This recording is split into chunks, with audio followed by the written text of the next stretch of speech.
Jenkins, and we're excited to be co-hosting a Times Talk with the English Honor Society here on campus. They're going to go through a little presentation for you and then open up for questions later. All right, hello. Thank you for that great introduction, Grace. I am Taylor Vredenburg. I'm the president of Sigma Tau Delta this semester, and I'll be presenting our Times Talk on the Banned Books Week, and we've titled it Big Ideas and Freedom of Information. We have several presenters, so it's myself, Harrison Jenkins, Isaiah Russell, and CJ Gibson that will be alternating throughout for the rest of the talk. And I thought it might be a good idea to get some quick information, like some quick definitions down for everybody. So Banned Books Week started in 1982, and according to the organization, it is dedicated to bringing awareness to sudden surges in the number of challenges brought to books in libraries, bookstores, and schools. The week itself endeavors to uphold the value of free and open access to information, which is very important for the rest of our presentation today. Major proponents of the Banned Book Week include the American Library Association and the Office for Intellectual Freedom, which compiles commonly challenged books throughout the years. These organizations and the ideals of Banned Book Week helps to monitor the impact of censorship in our schools, libraries, and bookstores. On the topic of censorship as a whole, it is typically defined as the suppression or prohibition of any parts of books, films, or other media that are considered obscene, politically unacceptable, or a threat to security. Often the complaints lodged against particular books will include ideas that the book itself is a threat in terms of its material and is therefore counted as censorship of those particular books. The problem that many advocates of freedom of information and freedom from censorship have noted, however, is that the complaints target the allowance made for them against particular books. Complaints target the allowance made for them through vague language and a lack of standard procedure for complaints against particular books, resulting in undue or immediate removal of those materials without proper inspection. Today, as a launching off point, we have used this article from the New York Times titled Banned Books Rising Rapidly in the U.S. Book bans rising rapidly in the U.S. free speech groups find. So through July through December of 2022, the organization titled PEN found that there was over 1,000 cases of books being removed from library shelves, school shelves, even bookstore shelves in some cases. The organization began tracking the problem in 2021 as a result of what was seemingly an uptick in sudden challenges being brought to people's attention. Over the last 6 months, nearly 75% of book removals were driven by organized efforts or certain groups targeting specific books because of new legislation that was being introduced. New pressure from certain organizations has led to undue pressure on librarians and schools to remove particular books if anybody decides to lodge a particular complaint. And the organization PEN's analysis recognized that many of the book removals were concentrated in a handful of states.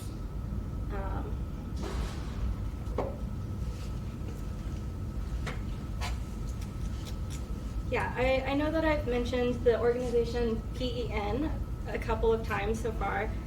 The PEN organization is something that was founded in the 1920s as a group consistently concerned only really with writers and the interest of their work. However, it has evolved over the last century or so into a free speech watch group that is a relatively expansive organization today. For the purpose, however, of our presentation, we are focusing mostly on the work done throughout the scope of educational rights and censorship issues.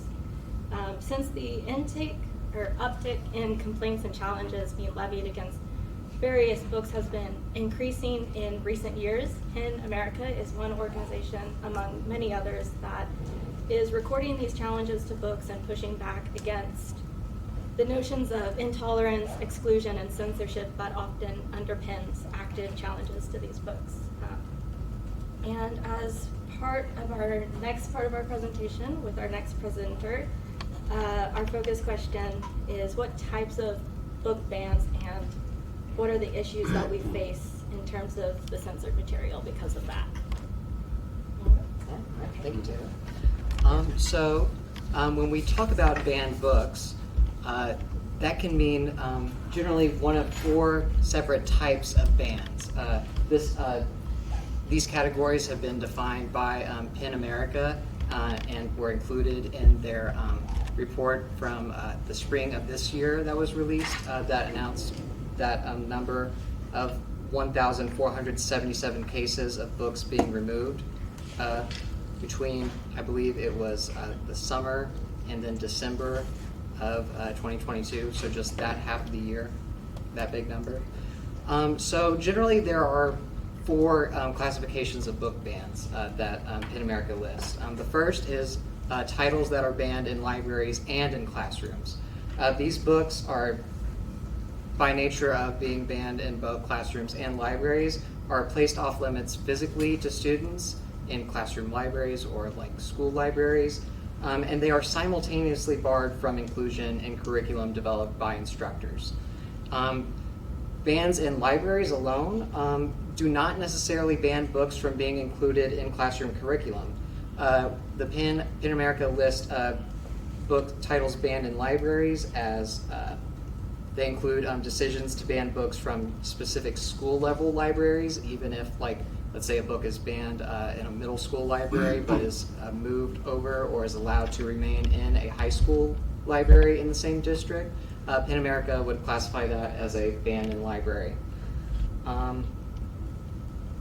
It also incorporates other forms of grade level restrictions within school libraries. For instance, if a book were banned for readers under third grade in an elementary school, but fourth and fifth graders were still allowed to read it, that would be classified as a ban in library, according to PEN America. Bans in classrooms, these are really the rarest sort of bans that have actually been implemented in that period of time, about a year ago. With these bans, the titles are banned from curriculum, optional reading lists, or even classroom libraries, although books may still be available in school libraries themselves. And finally, this last category here, for titles banned pending investigation. As you'll see here, PEN America found that of the 1,477 banned cases between July and December, 52%, or 761 of the titles, were banned simply pending investigation. What this means is that the title book was removed simply during an investigation to determine what restrictions should eventually be put in place, meaning that simply all that needed to happen was a challenge was put forward by a parent or some other officials, and the book was removed from students without any sort of like oversight or confirmation. And yes, I mean, even if books are not totally removed, if they're put, like, as in some cases, they are restricted unless parental permission is given during this under investigation stage, PEN America still lists that as a case where a book has been banned pending investigation. Yes.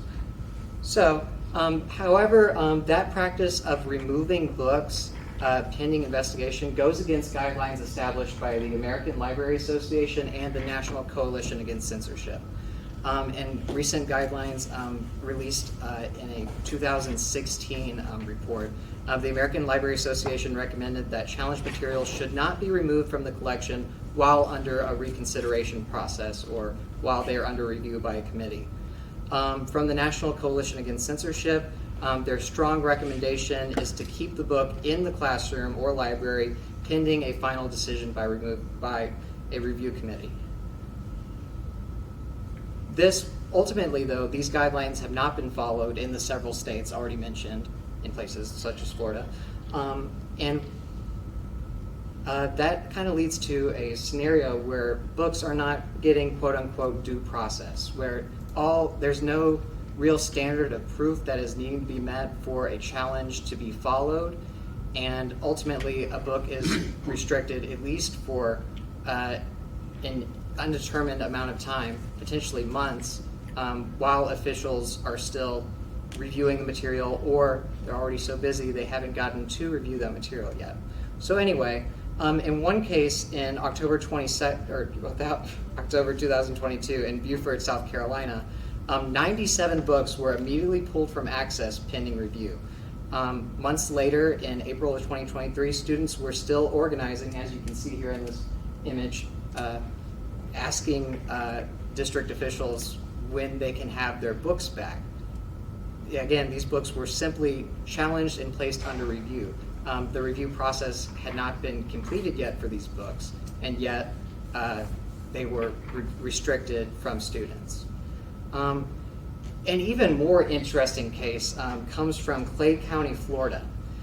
So now in July 2022, a policy was implemented in the county that required all books to be pulled from school libraries whenever a challenge had been properly filed with the officials. Now, in May of that year, one man named Bruce Friedman moved from New York to Clay County in Florida, where he became the president of the Florida chapter of No Left Turn in Education. He moved there too with his 15-year-old son, who would be attending public schools. But from the time that new policy was implemented in July until December of that same year, this man alone had successfully issued over 100 challenges to books, which led then to the books being totally pulled from the libraries and curriculum. He actually had filed over 350 complaints by December. However, eventually district officials decided that the forms he had filed to issue these challenges were not completely filled. So between that period of July, just months after he had moved to the county from New York, and December, Bruce Friedman claimed that he had investigated between 5,000 and 10,000 books available in the Clay County school libraries, only at a very cursory level. Here he is speaking at a meeting in June 30th, again, shortly after he had moved into the area from New York. Here is an example of the complaints that he was filing to the Clay County Board. It might be hard for some of you to read, but here it lists the title of the book, the author, the ISBN, and for this, again, large question here, what is your interest or reason for the request? In all of these, he has simply listed protect children as his interest in filing the complaint. What is the objectionable about the material? Specific pages, chapters, languages, scenes, asking for specific textual evidence from these books. This man has simply put inappropriate content for each of these questions. For the other parts of the form, let's see. Oh, and on another part of the form where it asks for the impact of asked specifically for a case where the material had impacted a student, he listed damaged souls on every single form for that question. On other parts of the form, he simply listed NA for other material that was being asked. But you might be able to see some of the names of these titles: Boy Meets Boy, Cemetery Boy, Boy to Girl. It appears that this man really had only been taking a very cursory reading of these texts, maybe just looking at the title page, deciding that they were inappropriate content, that he needed to issue these reports to protect children from having their souls damaged. Oh, and in November of last year, he said he had actually compiled a list of 3,600 titles. And he said, quote, if the Department of Education did not clean up this mess, that he would perform 3,600 challenges and overwhelm your awful, awful procedures and policies. Eventually, the district, after they had received those first 100 complaints, and were getting in those other 250, decided to not accept his complaints.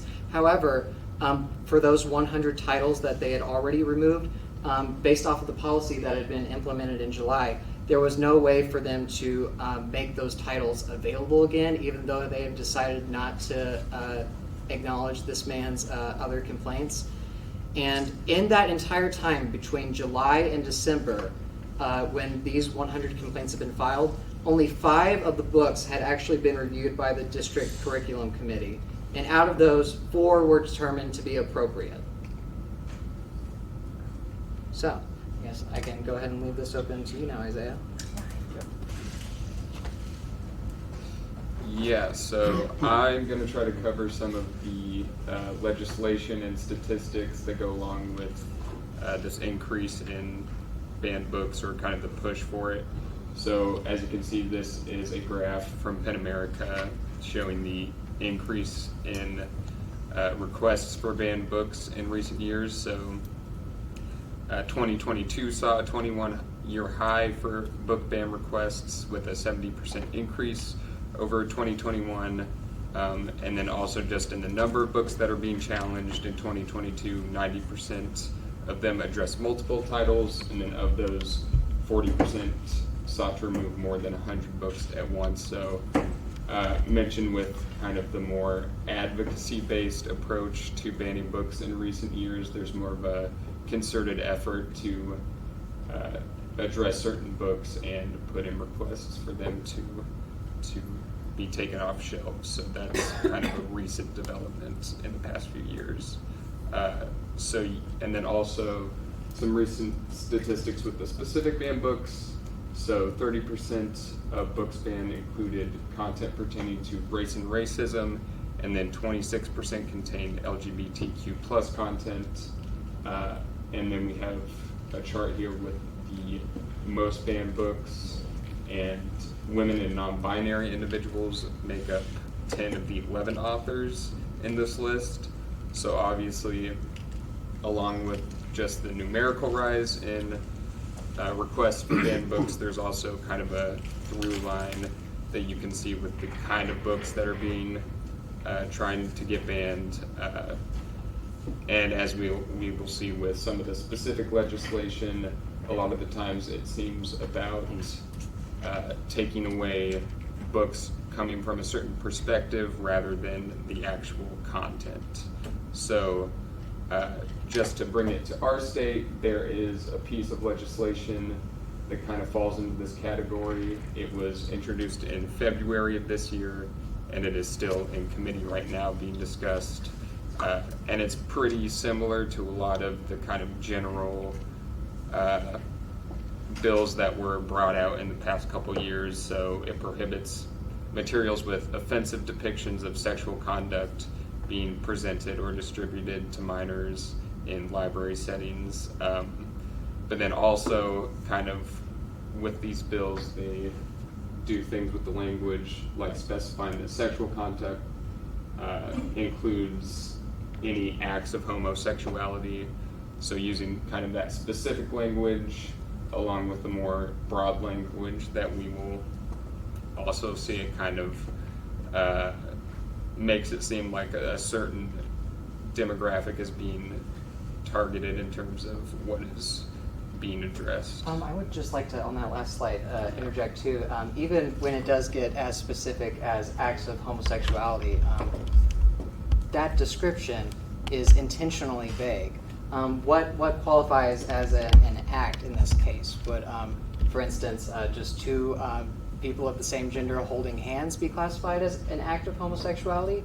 It may, although normally that wouldn't be classified as a sexual act, that could be an act that indicates a like sexuality or a like romantic preference. And so for that example, the vague wording of this bill allows for anything to be read as quote unquote an act that meets sexual conduct. Right, yeah, and there's some of that in this other legislation. So, yeah, just a few specific examples here. So, a House bill from North Dakota prohibits materials that depict sexual identity or gender identity. Again, that's very vague terminology, like in what capacity. Are gendered pronouns Right. materials that indicate gender identity? Like literally every book. Yeah, right, that's what I was thinking. So again, yeah, using that vague language.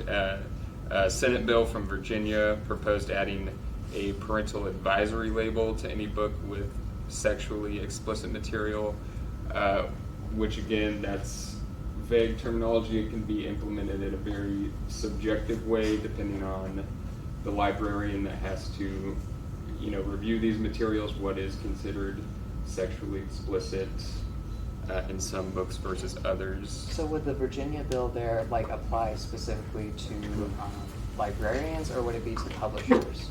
I think it was for public libraries. Yes. So, Oh, yeah. wow. So they would be having to implement that. Right. This next one applies to publishers and vendors. So a House bill in Texas, which was recently passed and became effective as of the 1st of September, requires the vendors to implement a rating system in which any book containing any sexual reference is labeled as either sexually explicit, in which case it cannot be sold to schools at all, or sexually relevant, which still requires parental approval for minors to access. So again, with the rating system,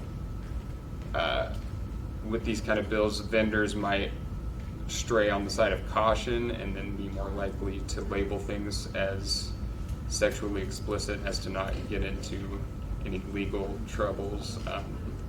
So yeah, these general bills kind of are questionable in their effectiveness. And there's there's a couple of bills that have been labeled as wholesale bans. So a House bill in Florida requires schools to have a media specialist to evaluate and vet all the school-owned books. And then certain districts, in response have placed holds on all materials until this review process can be complete, essentially taking away any library books for students for the foreseeable future, because obviously that's a very long task to accomplish. And then in a similar way, Tennessee's Age Appropriate Materials Act requires all library materials to be cataloged and reviewed to ensure the collection and material is appropriate for students. So then obviously that places a lot of burden on the teachers, and many of them have just chosen to remove their classroom libraries outright to avoid all the extra labor that would have to go into cataloging and reviewing all the books. And then also they just don't want to be liable for any legal risk under the So in my own description of different types of book bans, I had not listed wholesale bans.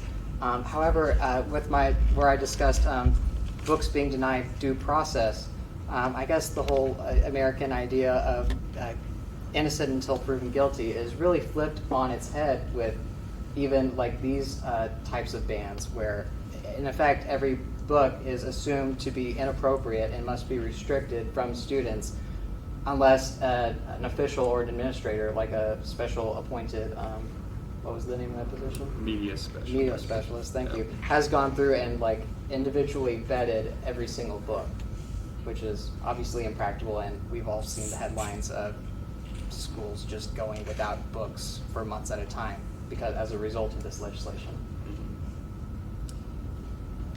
Yeah, so that was some of the specific legislation that has gone into effect. So yeah, then I think we have CJ. So hypothetically, what happens if we do ban the books? If we say that banning books is a good thing? I just came up with a lot of questions when I'm thinking about this, because how is this going to work in the broad scheme of things?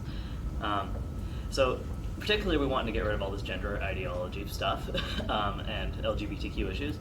So how are you going to keep the kids away from the TikTok? How is this actually going to stop the gender ideology and the racial issues from being spread as a culture, from just taking books out of school libraries?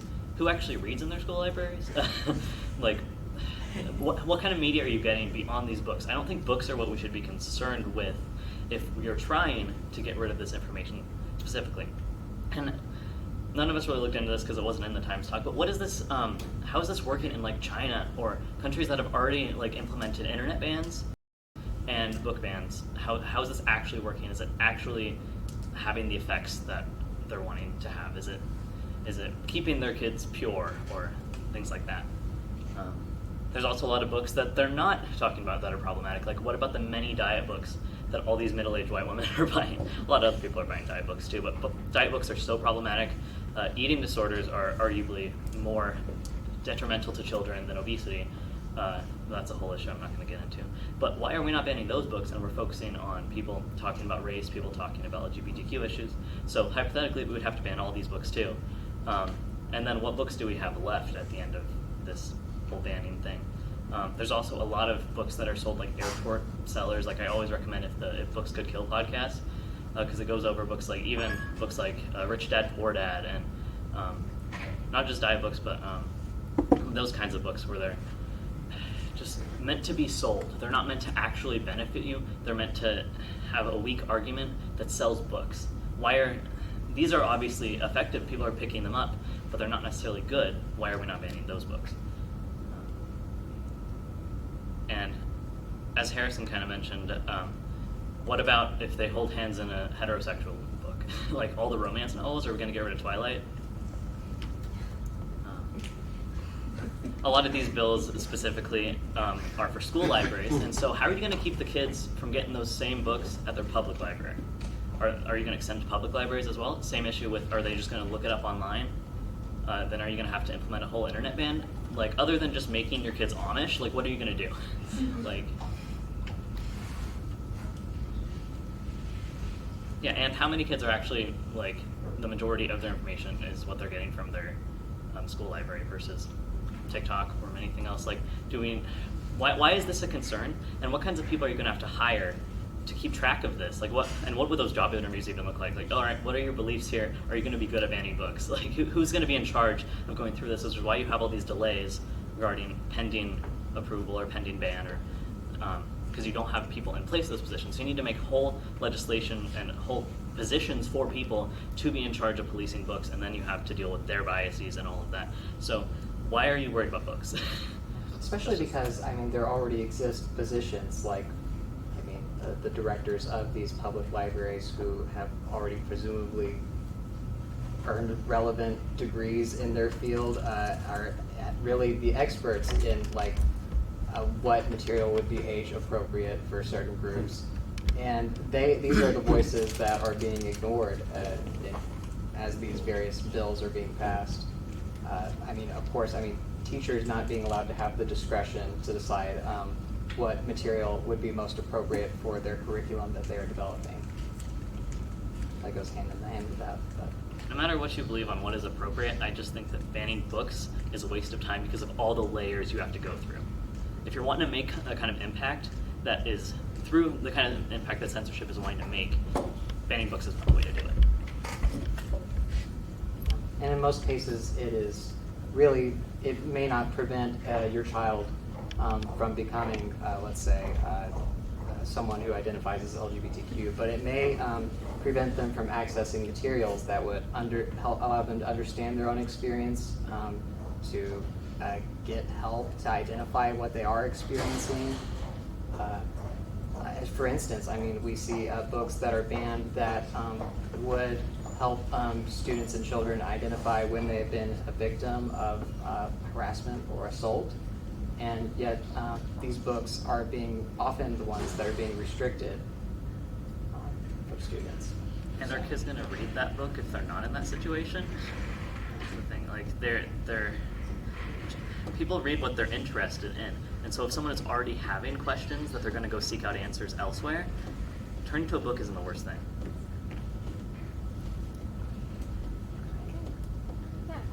thank you for the exercise and hypothetical questions, CJ. I think you have proposed a lot of interesting ideas for us all to think about. At this part of the presentation, I thought I would open it up to questions, comments, concerns, anything. I'll just say that it just seems bizarre in a democracy. It just seems bizarre. I think that was the crux of a lot of our conversation while we were putting this presentation together, is that there's not an operable way to enact a lot of these policies in the way that many targeted groups are seeking to enact these things. Like, it is plain and simple censorship at the end of the day, and that has not necessarily ever gotten us into a good position.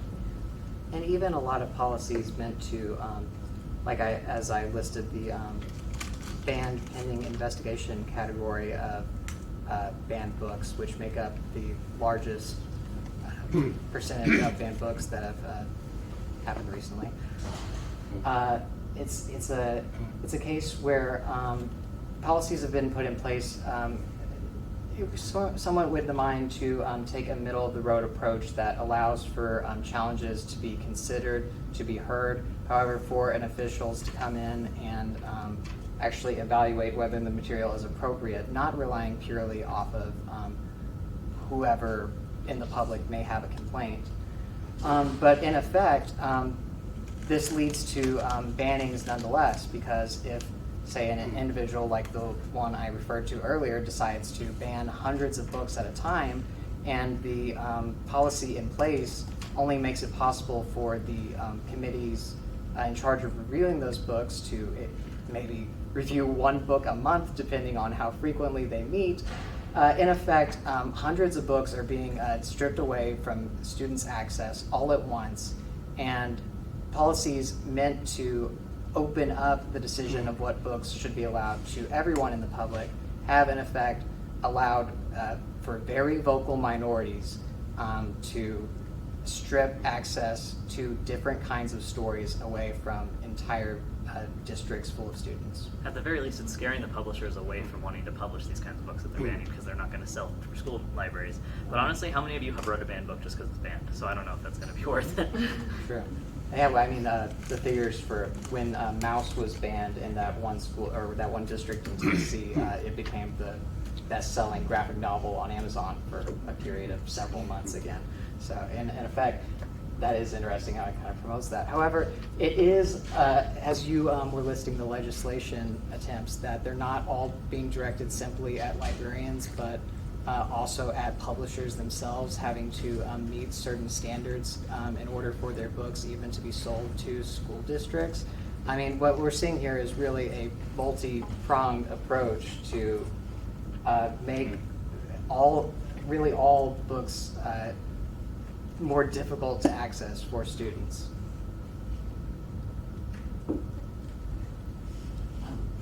One thing that I don't think you mentioned that's related to this is that in some cases, if their attempts to ban books were unsuccessful, the organizations went on to try to close down the library. And in some cases were successful.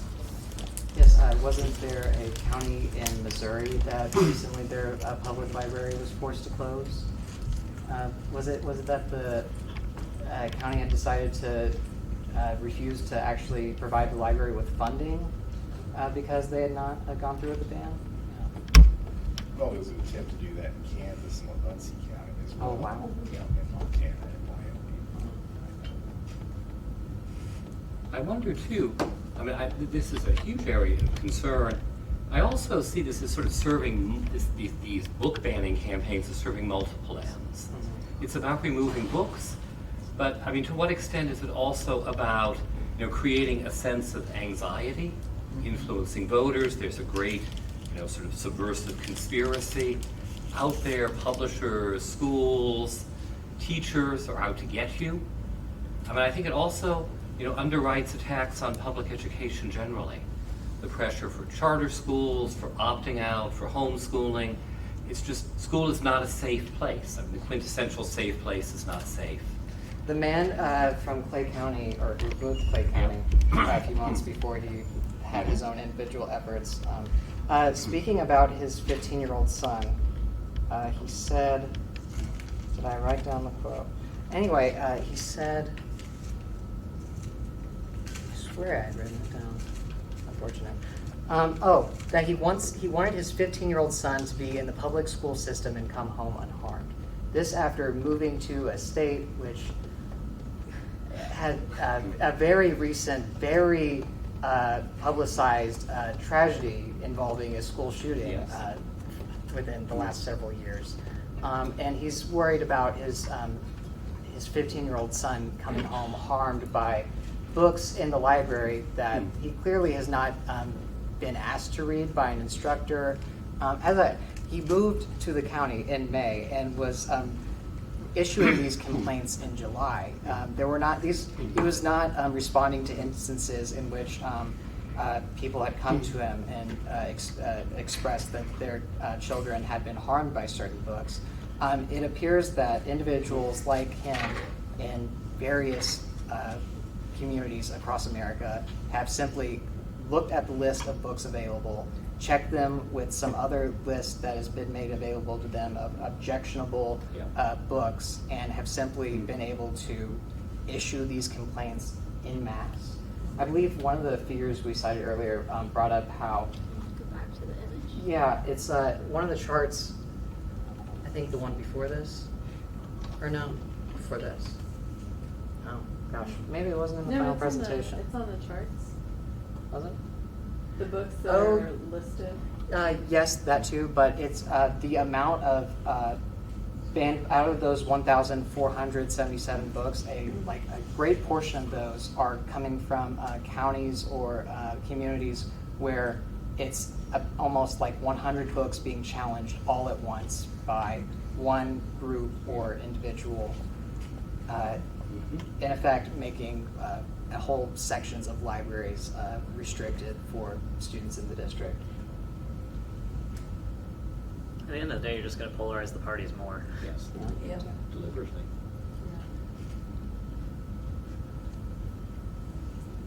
Yeah, I was having a conversation with my mother.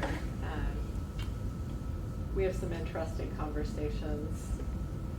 We have differences of opinion on things. And she said, well, I'm just really concerned about what children are being taught in school. And so when I started talking to her about some of the kinds of things that were, like the information that people were finding objectionable, she was like, well, that's just wrong. That, things like the way that, like, for example, they want to talk about the system of slavery. She was like, well, that's just wrong. She's like, everyone knows that. And I'm like, probably not. And so I think there are these sort of echo chambers that are contributing to that. People joining these groups, and then they develop lists, and most people don't really, they're told about what's wrong with the information, but they're not actually seeing it for themselves. And if they did, they might not agree with the bans that they support. So, And complaints are being issued without the books even being read. Again, I keep returning to the example of the man in Clay County, Florida, but claiming that he had read 5,000 to 10,000 books over the span of several months at a cursory level is obviously ridiculous. And even in a lot of these complaints, for a book to be removed pending review, no evidence really has to be provided. And if this was working to hurt their souls or whatever and make them gay, then he would be gay if he read all those books in a few months. Yeah, to be reading thousands of them, he must have a lot of psychic defenses prepared for himself. Well, so often it's, like, I can remember back in the day when, To Kill a Mockingbird was pulled, and I remember thinking, oh, because, racial issues or there's rape. No, it was, what was cited as the problem was the profanity. When Scott says, pass the damn ham, you know, in order to get out of going to school, so that Atticus would think she's And picking up bad Have you heard words. middle schoolers? And Mouse was, the reason that Mouse was pulled in that Tennessee school district was because of the depictions of nudity for, again, anthropomorphized Mice. mouse characters, of course representing real human beings who were, who suffered the Holocaust. But A lot of it is very surface level concerns or things that are not necessarily actually moral in nature. They're just things that people want to kind of propose as reasons why we shouldn't read or think about difficult topics like the Holocaust or course. slavery. And the things like reasons this. given for banning To Kill a Mockingbird and Mouse, while they seem awfully silly or superfluous, are likely covering for real agendas that want to have real literary texts that examine these historical injustices removed from And that's why students' it's so access. dangerous that we have this multi-pronged thing happening where it's an educational restriction, but it's also a false sense of morality. People are claiming to be proponents of good, solid morals while also restricting information and diverting conversation away from any real meaningful conversation, about these difficult topics. It feels as though sometimes the people who say the most about morality, at the same time, in other moments, want to be saying, we can't read these books because they impose moral judgments, value judgments. I don't know if any of you saw that Oklahoma's elected state superintendent of public instruction has, opined the teachers in talking about the Tulsa race massacre, one of the most horrific instances of racially motivated violence in maybe the most in American history, should not, imply, let alone state, that racism had anything to do with this. And so on the one hand, it's about we need to safeguard morals. On the other, it's, if I don't agree with you, then you are not authorized to make or to read any text that offers a moral judgment. That's the problem too with a lot of the vague Yeah, language yes. and things of this nature, is people can take that and run with it in Yeah. any direction they see fit. Yeah. Yeah. Question? So I've been sitting here with this sort of question. And you guys talked about, and I may have missed something that may have been related to this because I came in halfway through, sorry. But when you're talking about the wholesale bans with the publishers having to put labels on books, how far does this extend? Are we going to start putting parent advisory warnings on the Bible? On other holy texts? Because they contain many things that if you put that in a modern fiction book would be a bannable offense. Especially if you took it out of context. Yeah. Yes, and put it in. So is every book going to be like that? Or are they only going to target books that play against what they want to say? I think you know the answer to that question. I just feel like it needs to be. Yeah. Although I think at a lot of these places where these policies are being enforced, I guess you could say that the way that certain well-intentioned librarians or other school officials have sort of responded to them is that sort of compliance to the letter with these policies, and sort of as a way of protesting them would potentially remove a text like the Bible that groups pushing for these bans would probably want to be more involved in the classroom, if anything. This did happen too. A parent who was very concerned about book bans, this was in one of the suburban Tulsa school districts, went to the school board and said, well, I see what your guidelines are. The Bible has to go from school libraries. It's not suitable for children. And initially the board, not knowing what to do, did remove the book. And there was such huge public outcry that the board then publicly apologized and put it back, but none of the other books. It does make an interesting point that you can't really talk about morality without getting into serious and often what they would classify as obscene or politically difficult conversations and topics. You can't actually access those in kind of more fluffy books. If that. I think we have a question No, over here. it was answered. Oh, okay. And with those kinds of labels, you have to ask, is it working for movies? Is it working for video games? Is it working for, I know manga has like teen rating on the back, or like, are they still reading these books that have things on them? So, is it effective enough to do that for their goals?